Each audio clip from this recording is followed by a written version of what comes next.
And welcome back, rugby fans, to Rugby411. As always, I'm your host. My name is Joshua Shibata, and I'm here with an exciting player. I'll be honest with you, Jason, when they signed you, they announced your signing, I was like, oh, this is it. This is it. So I'm with Jason Emery, Ewok, as he's known by his friends.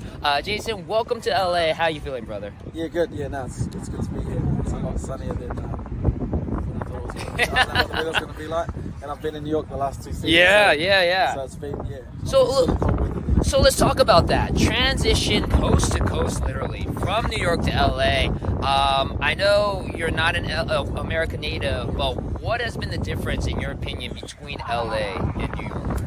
Oh, yeah, obviously weather. Yeah. I couldn't say, Like, I haven't really been out in the sport yet. We've got pre-season training. Right. The last thing I want to do is be walking around and trying to explore. But, I just love the American people because they stick to themselves. In New Zealand, you kind of get judged about what you're doing. So Right. I love that change up of the culture. I don't know if that makes sense to you. No, it does. Yeah. But I love that people, they just let you do what you need to do what you want to do.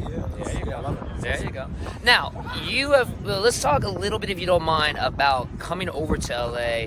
New York, you guys just won a championship, and then all of a sudden, you find out no more New York Ironworkers. What was going through your head when you heard that announcement? Yeah, I was pretty shocked, to be honest. Like, I had so much emotions going on, and I've got a wife and 3 kids. Yeah. So, kind of getting told that late, and I knew most teams were quite full as well. Right. Yeah, just how late it was quite, like, I felt quite angry. But I didn't know anything behind the scenes at that time that was going on. So I was quite, panicking because I didn't really have anything. Usually I plan stuff in case something happens, but of course. you can't really plan with that. So Yeah. I was lucky Steve rang me 2 days after the news came out. Got it. Yeah, at least I got a phone call from someone. So now when you got that phone call, was it pretty much, I mean, again, I can't imagine you have a family obligation, you got kids that you need to raise. Was it an instant, like, I'm going to go? Or was there still some deliberation about maybe going back to New Zealand, maybe taking offers somewhere else around the world? What was going through your head when you got the call from Coach Steven? Yeah, first of all, I was happy that someone was interested. And then, me and my wife had a good talk. We probably knew that my 3 girls probably wouldn't be coming over. Okay. Wherever I went. So we kind of planned for that. And I just said yes straight away. Like, I don't think you can't be fussy at those times. Like, Sure. You got to take what you can get. I wasn't in a position to be like, oh, I'll just wait for this, wait for that. Right. As soon as he rang, I was like, yep, keen. And then it took. The only thing I was worried about though, it took 3 weeks for the paperwork to get through. But, hey, So you were on pins and needles that entire and time. It was Christmas time coming up. Oh boy, what a time with 3 young girls too. I'll be honest, it was hard. Especially for that, but I kind of you had to move on. Like, you can't dwell on it. So Sure. I'm glad I'm here now. Yeah, it seems like it all worked out. I mean, again, you're in sunny LA, and now you're with a new team, a new franchise. How does it feel being part of a brand new franchise, Rugby Football Club LA? Yeah, How does that feel? Yeah, first of all, I didn't realize how big rugby here in LA is. So when I was in New York, I had to explain what rugby is, but here everyone, I don't even know how to explain what rugby is. I'm not used to it. So yeah, like we talk to people, like you guys obviously not from here. You do play rugby and they know straight away, so it's cool.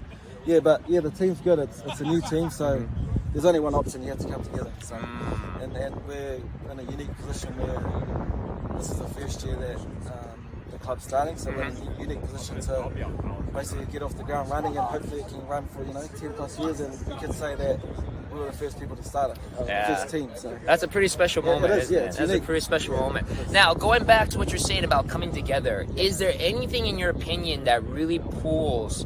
I mean, rugby is such a unique sport. As you just said, it's very hard. Like, how do you explain rugby? And I try to explain to a lot of viewers, because a lot of my viewers and watchers are new to the sport, especially Americans new to rugby, and it's not the same as American football, basketball, baseball. So how do you bring a team together in rugby, especially in year one? Yeah, I think it's, first of all, it's like off the field stuff. Like, we're quite a tight-knit group already, so once you get the off the field stuff, boys are going out playing golf.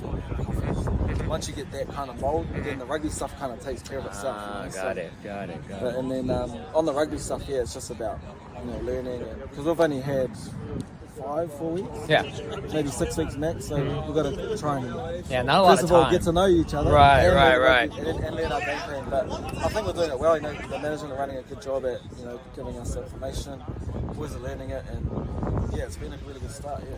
Now, again, I know it's a brand new team. Culture is still kind of being developed, but is there any similarities you see with the old New York squad, or differences? Anything that you like in particular right now with LA compared to New York? Yeah, I think because I've been around, this is my 11th year. Sure. So I've learned that one culture doesn't reflect another one. Right.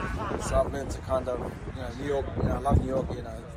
I love it, but that's that. So I think coming to a new environment, I've just kind of stood back and just, because it's all different. Yeah. So I've just kind of stood back and kind of had a look at what our environment's like, and then just add my value when I need. So I think if you're trying to take another culture to another one, you're going to clash or it's not going to work. So and we're unique. Like I said, we can have our own little culture and stuff like that. If that makes sense. No, it does. It makes perfect sense. Now, again, new team. Kind of similar question I asked Jason earlier. The other Jason. Earlier. I know this is like the first time you're interacting with a lot of these people, because there are also new players into Major League Rugby, not just from former teams, but new players from out of the league. Anybody in particular that you've met so far and that you're kind of going, you know what, you're pretty cool, let's hang out, let's be buddies? Anyone that's kind of sticks out so far of the new kids? I knew Austin because I played Austin a few times. Sure. I was like, you're pretty cool. It's kind of the first thing you need in the team to have a laugh at. Sure. But I have been helping out the young guys. Sam Walsh, right? Former Calgary. I just feel like, with my experience, sure. I'd love to share with them, and they're pretty keen to learn. So that's what that looks like. It's just stuff on our computer and playing a week out and stuff like that. So anything I can help, for them to be better in 2 or 3 years' time, if I can do my part, then I've done that. That's awesome. Now, last couple questions. Let's speak about your veteran experience. Played all over the world. You've played in Japan. You played in New Zealand. You've played here.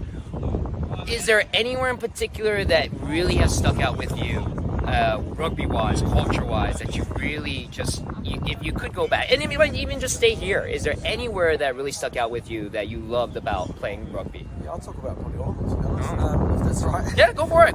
I'm really curious, as a Japanese person myself, I'm really curious to how you felt about playing in Japan. In Japan, I love Japan, just the culture. It's like, I don't know, it's like a safe kind of place to be, and I try to learn a bit of Nihongo, Japanese. There you go. Hey, your Nihongo is probably better than mine, so. But I just love how they, we didn't speak it well, but we were trying and they loved it. And that's what I love about the Japanese culture, and I love the food, yakiniku. Of course. And but coming to America, I think from my first year to the second, the level's just getting better and better. So I'm expecting this year to be a lot tougher. There you go. Yeah. And that's great to hear as an American fan, just because that's what we're trying to get with Major League Rugby, right? Just trying to get our boys to feel that international experience from other players from around the world, like yourself, and showing this is the level you need to be in. So it's just really important that we have, I think, American boys coming through as well. There's quite a lot of foreigners in, but I do understand at the start it's still a new comp. Kind of got to get coverage for it and come in. Right. Hopefully, as the years go on, they start dropping the foreign accounts so the American boys can come through. There you go. Hopefully, I'm coaching by then. Hey, again, is that a future? Is that a future shot for you? They want to be a coach? Yeah, so I'm actually studying back home. If the coaching thing doesn't work out, I'll hopefully be a PE teacher at my high school. Nice. Hey, so it's my second year studying. That's not too bad. Hey, my high school coach, because I played a little football back in the day, my high school coach ended up being, I didn't play football in college, but he ended up being the coach in our college.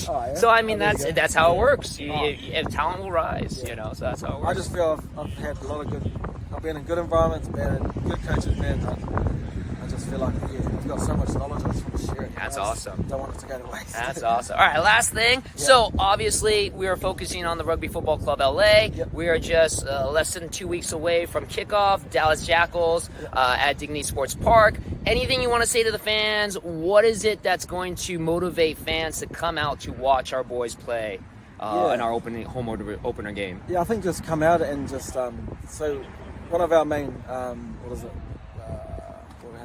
goals? Not goals. One of our goals is just to get out into the community. So if you see us out and about, we want to get out and we want you guys to know who we are.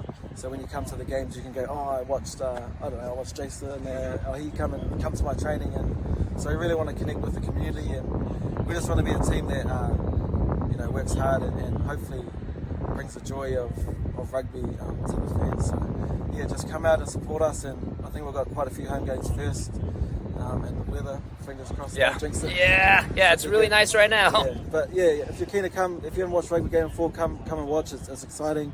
It's a lot of rules, but once the ball's in play, it gets going, it's actually quite a good sport to play. And with the way we want to play, it's quite exciting and moving the ball around. So that's awesome. Yeah, come out and support us. That's awesome. Really love it. Well, thank you, Jason, Ewok, Emery, for joining us. I'm, of course, Joshua Shibata. This was an interview for Rugby411, and we'll see you on the pitch.